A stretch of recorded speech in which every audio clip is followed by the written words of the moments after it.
injury levels and spinal cord injury incomplete levels. And I wanted to show y'all.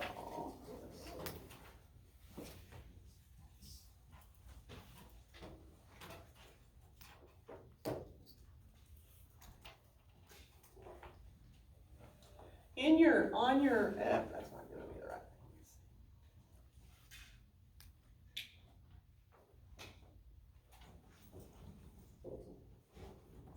things. In your portal are these pictures. So if you want to look at those, this is a very simple reflex activity. You're going into the dorsal horn, doing the synapse, and coming through, going to the anterior horn, and then going back out and reacting. And so it's a very simplified reflex, and that is a withdrawal reflex. And then there's also pictures of just your muscle fibers and your basically your muscle fiber and how that sits in the muscle spindle. And because we're going to talk a little bit about that, I feel like Kendall covered that thoroughly with you when he was talking about stretching and all that kind of stuff. But anyway, we'll look at that just a little bit. But there are pictures of that. And then the main thing I want you to be aware of is your dermatome charts, okay? We're going to talk about dermatome charts. This is the anterior. We are only looking at dermatomes, which is this side. We're looking at the dermatomes. We're not looking at all the individual nerves. Now, aren't you glad? Because I could make you memorize every bit of that. We will kind of look more at that when we get into the hand and some of those, mainly the hand nerves, because we need to know those three separately. But pretty much you're going to just be learning dermatomes when it comes to sensory, because that's pretty much what we use in the field. And this is the one that's in the back. This is also the exact dermatome chart that is in your PT Bible, so if you need to get a copy of it, you can. But anyway, this is in there. There are a number of different dermatome charts. I have no idea why that's the case. This is the one I like. This is the one that seems to get you through. The fact that it's in your PT Bible was very comforting to me, because this is the one I like, this is the one I utilize. But sometimes you'll get one that's a little different, especially on the front of the leg. So we'll go and look at this here in just a minute.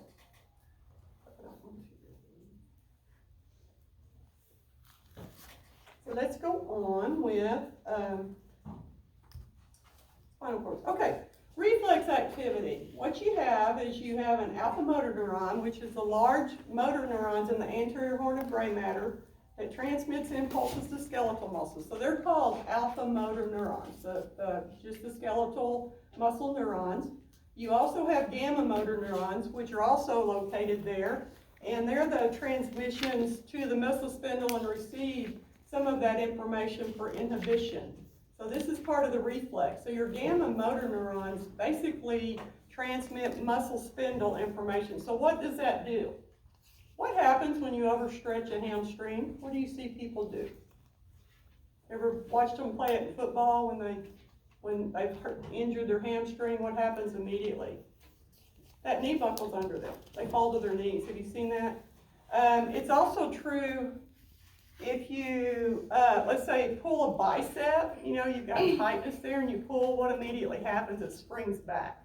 That's what your muscle spindles do for you. And your Golgi tendon organs, except that occurs at the tendon versus a muscle. So it basically, the purpose of them is to tell you exactly where that muscle is in length and shortness. You always know exactly where it is, but if it gets overstretched to where it's going to tear the muscle, it will contract. And so that's what this is talking about, that reaction. Muscle spindle sends information to the nervous system about length and change of length. And Golgi tendon organs are in the tendons, and they send info about tension and rate of change of tension. So do y'all understand all that? I mean, Kendall, I know, covers it. It basically just protects your tendons and your muscles from being torn or pulled. Hopefully pulled before they're torn. And so that's what their purpose is. And so this information is always going to I would say probably to the brainstem as to exactly where this is. It is not anything probably that's going to go to the cortex until you overdo it or underdo it. But this information is always firing. They know that your brain, some part of your brain, knows exactly where your hamstring muscle is all the time. That information's always going, okay? As to if there's change of tension or what that tension is. And so you have both static and dynamic firing, and basically the purpose is to avoid tearing the muscle. The muscle stretch reflex is the simplest manifestation of the muscle spindle, and that's what that picture shows you. It is just very simple. I'm just going to do half of it. We've got this in here. You got that dorsal going in.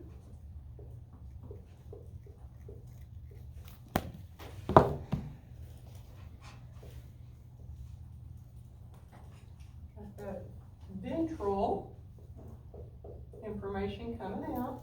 This is motor. This is sensory. So let's say that the biceps, which would be actually C5 and C6, but we're going to play like it's C5, is coming in here, and this information says that you have overstretched your biceps. So it's going to come in, and it's going to synapse here and go on and synapse with that alpha motor neuron, and it's going to say contract that muscle, and that's your reflex activity. So it happens at the spinal level.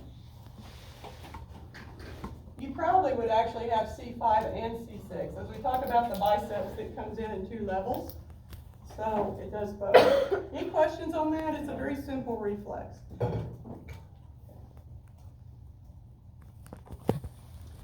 Some of the other reflexes that that just are natural reflexes are withdrawal reflex, and that's the simplest, but also your righting reflexes, your positive supporting reaction. A lot of these are just common reflexes that happen in babies, and so some of them are at the spinal cord level. You know, basically a brand new baby is just a very reactive, reflexive little person.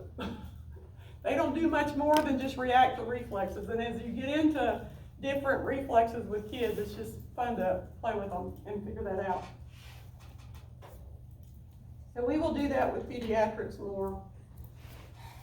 Tone. I always like to talk about tone. We've actually done this more in this class than others that I've done before, but I always cover it really good here. Tone is the amount of resistance to passive movement. It reflects the degree of excitability of the stretch reflex. And most of us have normal tone. Have I done the tone talk for y'all about babies and all that kind of stuff? I can't remember. Anyway, remember if you've ever held a baby, that some babies are like even at 3 months old, they kind of have a high tone, even though it's normal. And you literally can just hold a 3-month-old baby underneath your arm here, and they're fine in your arms. But then you'll have a baby with low tone, and these are still just levels of normal that you literally have to hold on to and have a full hold on them, or you feel like they're going to just kind of melt out of your arms. You ever had that experience? Y'all need to go find some babies and put your hands on them if you get an opportunity before January, because that's when we're going to do your pediatric class. And so those are levels of normal. My daughter Micah was a very low tone baby, and she still today will come up and just lean on people. You ever had a kid just come up and lean on you? Those kids usually are low tone, and they just kind of get lazy and just kind of lean on you. And so then you have really high tone kids, and I don't know, they're probably better athletes, really. You know, they're probably better for that. I'm not sure about that, but anyway, so those are levels of normal. When you get into spasticity, then that's an increased reflex activity, and it's not normal. It's out of control. And so because a lot of your overriding inhibition transmissions from the brain are interrupted. So you don't have that normal movement because brain damage to that side. This happens with strokes, this happens with cerebral palsy kids, this happens with increased spasticity. I did want to talk about clonus. Clonus is an oscillating reflex activity, and we'll see it. There's 3 different spinal cord videos that I want you to look. We looked at one of them in class. If we have time, we'll do at least one more. but there's a young man that's doing a transfer from his chair to his bed. He's a C5, C6, and he has a lot of clonus. And what clonus is when you put pressure, usually it's in the ankle, on the ankle, you'll get this kind of movement. This is a clonus movement. You'll see it with different neurological patients. Sometimes you'll see clonus in the hand, like you'll put it in a certain position and you'll get this, but normally you just deal with it in the lower extremity. And you see it a lot with spinal cords, you see it a lot with stroke patients. If you put too much pressure on that gastroc, then you're getting this kind of a movement, okay? That's clonus. Any questions on tone?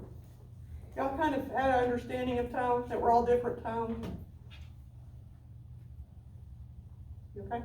Oh, yeah, I'm sure. You look like you're really thinking about something. Okay, so we're going to look at what causes spinal cord injuries and lesions. Again, we first are going to talk about complete lesions, and that is what you're going to learn, are complete lesions. You're going to learn that if you have a C5 spinal cord injury, that everything below C5 is lost. Again, that does not happen very often unless the spinal cord is severed, because we have such wonderful trauma here now.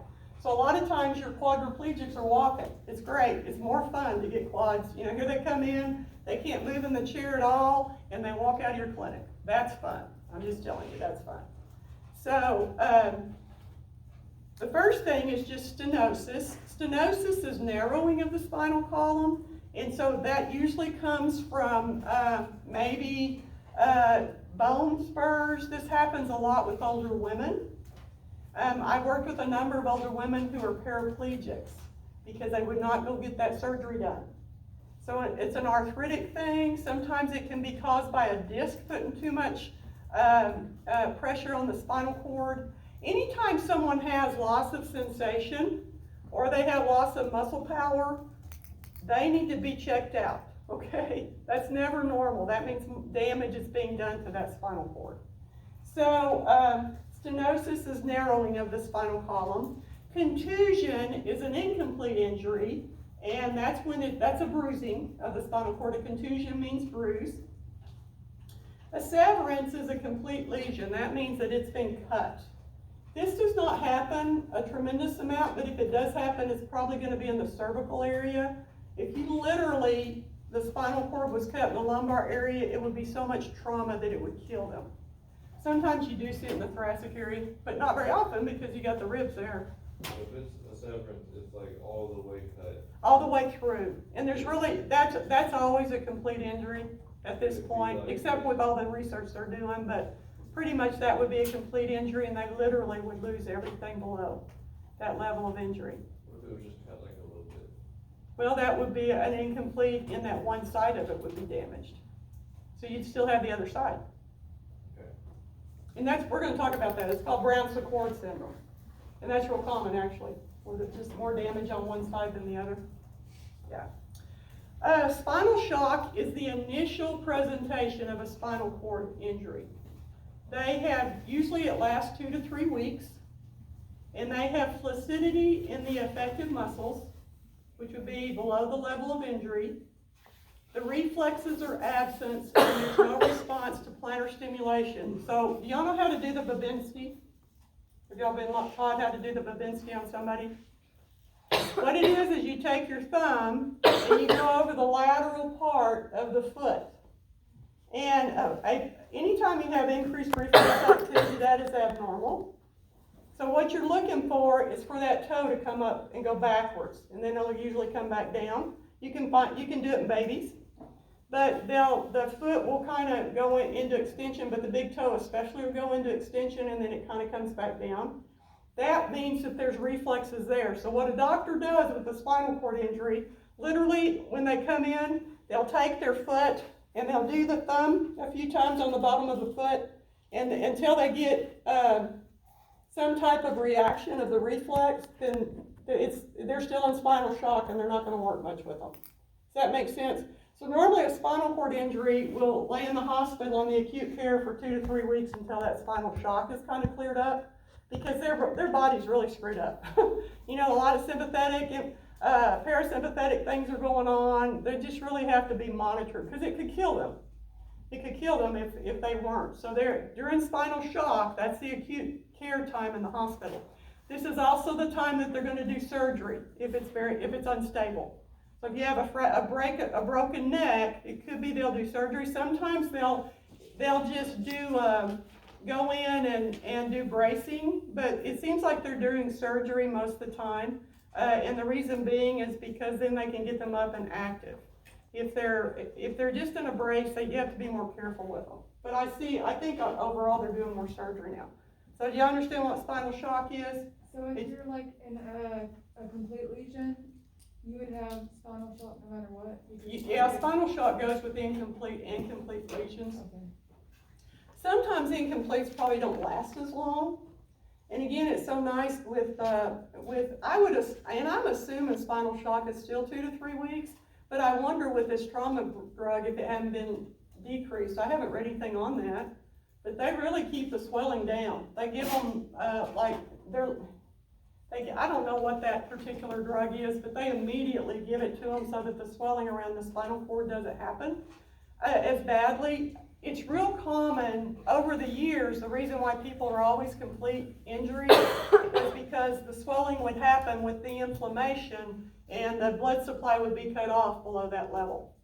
Well, now they've got that swelling down, and so if it's not severed, then we're seeing a lot of incompletes.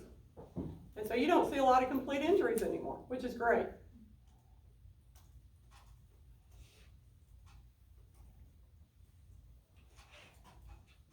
Okay, so here I made a sheet for y'all. I'll give you a sheet that has all of this on it. Okay, so looking at a complete lesion, we talked about this. Lesions are below the level named. So if you have a C5 quadriplegic, or tetraplegic is also another term for a quad now. So if you happen to see that, just know it's a quadriplegic. What does quadriplegia mean? All 4 limbs are affected in some way. What does paraplegic mean? Just the legs are affected. They have all their arm movement. Everything's normal in their arms, but their legs are affected. Okay, so if they have a C5 quadriplegia or tetraplegia, they have the C5 muscles and sensation and everything above. So, but nothing below. So when you say above, you're talking about, so if it was a C5 injury, we're talking about nerves, right? We're talking about nerves, but we're also talking about muscles. Okay. So let me give you the example. All your C5 muscles are your deltoids are C5, half your biceps is C5, and your infraspinatus is C5. So they would have those muscles, but they wouldn't have C6, which is your brachioradialis, your wrist extensor. So those muscles are all gone. Everything below C5 is gone. But they will have everything above. So they're going to have their diaphragm, because it's C3, 4, and 5. They're going to have the shoulder elevation, because it's C4. So, and they're going to have C5, if they're a C5 quad. So they'll have the deltoid. They can do this. They can bend their elbow weakly, because it's half. Does that make sense? Yeah, so it's every muscle that's innervated by a nerve that's lower than that one? Will be gone. Okay. Will be affected. Okay. L3 paraplegia has L3 muscles and sensation and above muscles and sensation, but nothing below the level of injury. Again, we're learning complete lesions because you kind of need to do that.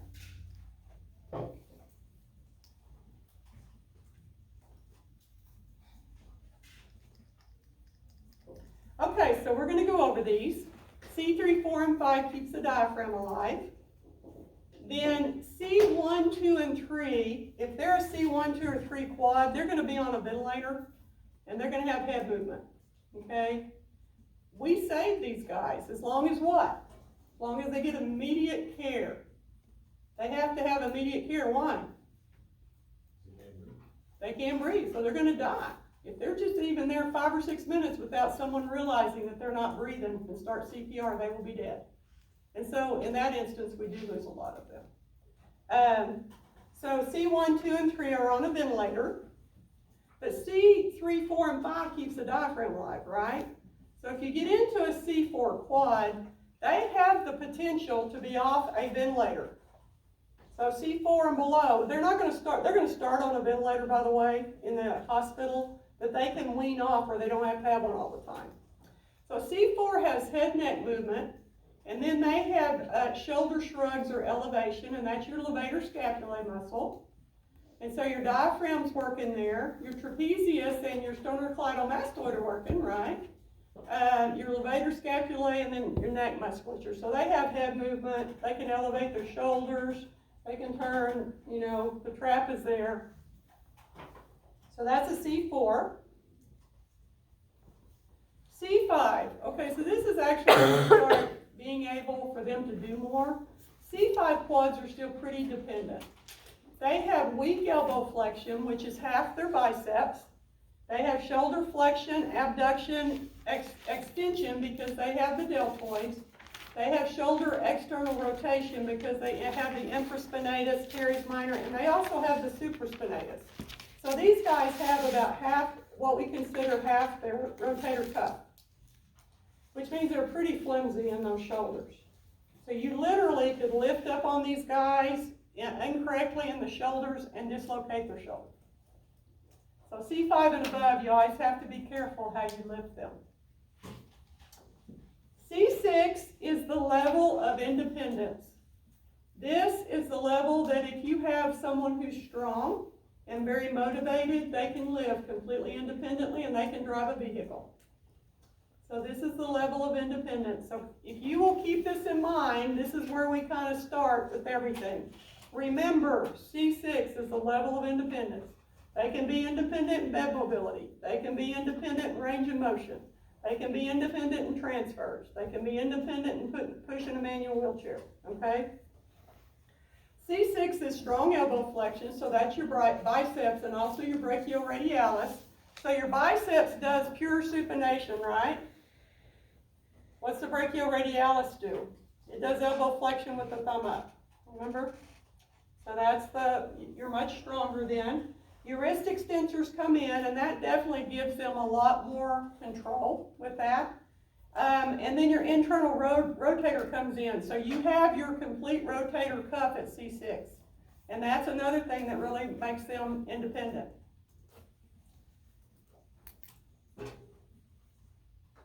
So you have your wrist extensor, subscapularis, pectoralis, and major. Pec major is C5, 6, and 7. And so that's one of the reasons why you have C6 as a level of independence.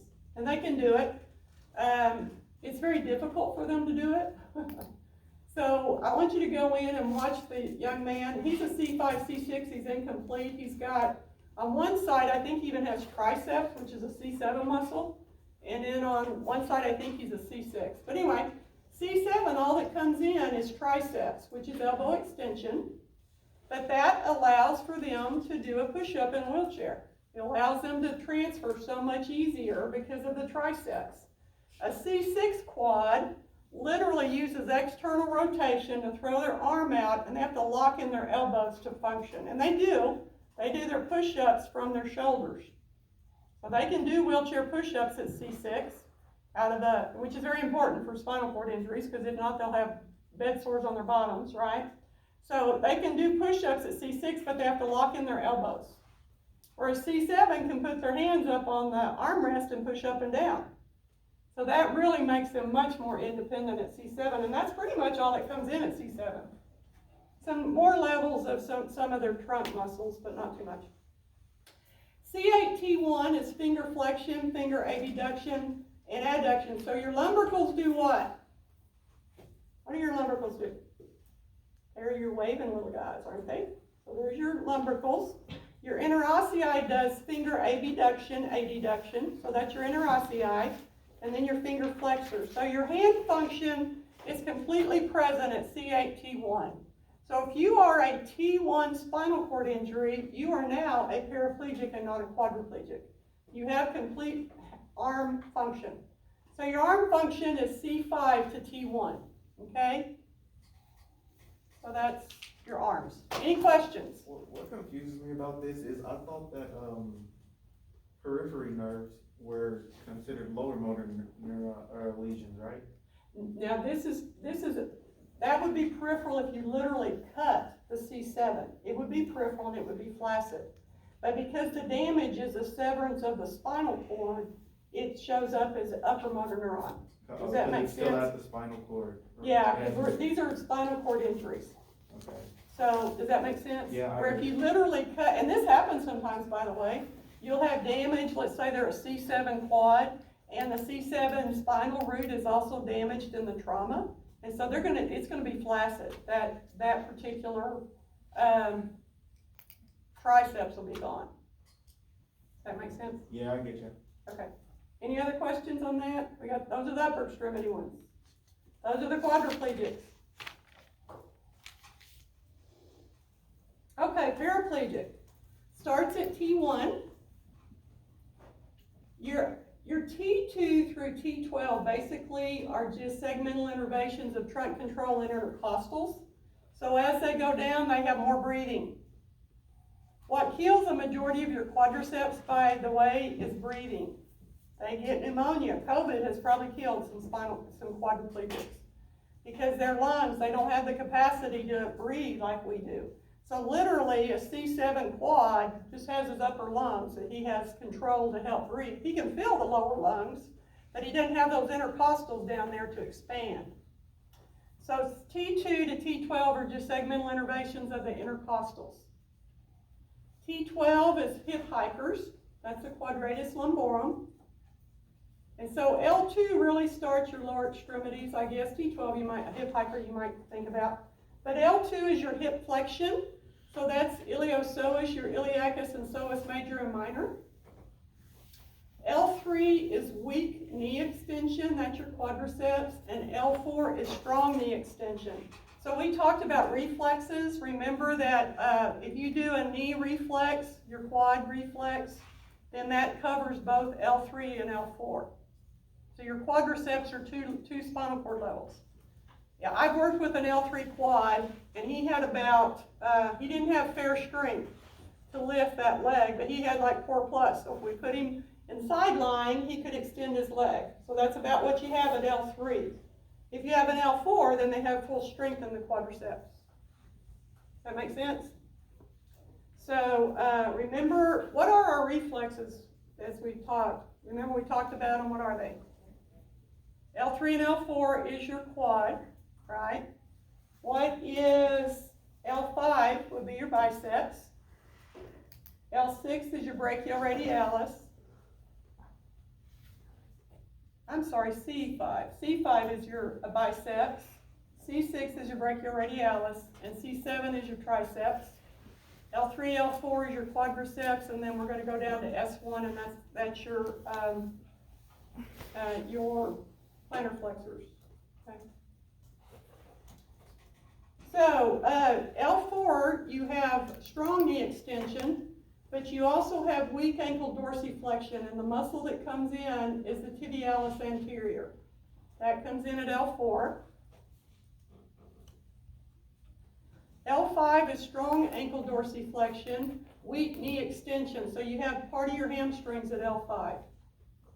But also what comes in for your strong ankle dorsiflexion is your extensor hallucis longus. Those are your two major dorsiflexors, by the way. Tibialis anterior and extensor hallucis longus. So your toe extensor is a major dorsiflexor. And it comes in at L5.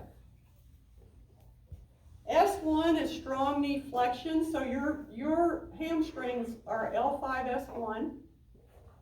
Your gastrocnemius and your soleus comes in at S1. So all your plantar flexion comes in at S1. And that's why if you do a reflex at the Achilles tendon, that's your S1 reflex.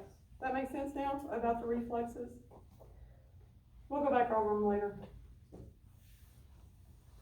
Okay, S2, 3, and 4 keeps the poop off the floor, and S2 and S3 is bladder control. So you realize that spinal cord injuries normally deal with having to have catheters or to be capped, and they have to have a valve program. And so almost all of them deal with that in their lives. Some of your incomplete injuries, that's not true, and they get that bound bladder function back. But you're always dealing with this stuff with these guys and girls. And so it's a big issue in their lives. whether they have a bowel movement or not. It really is in all of our lives if we don't have one, right? But for them, they have to have that.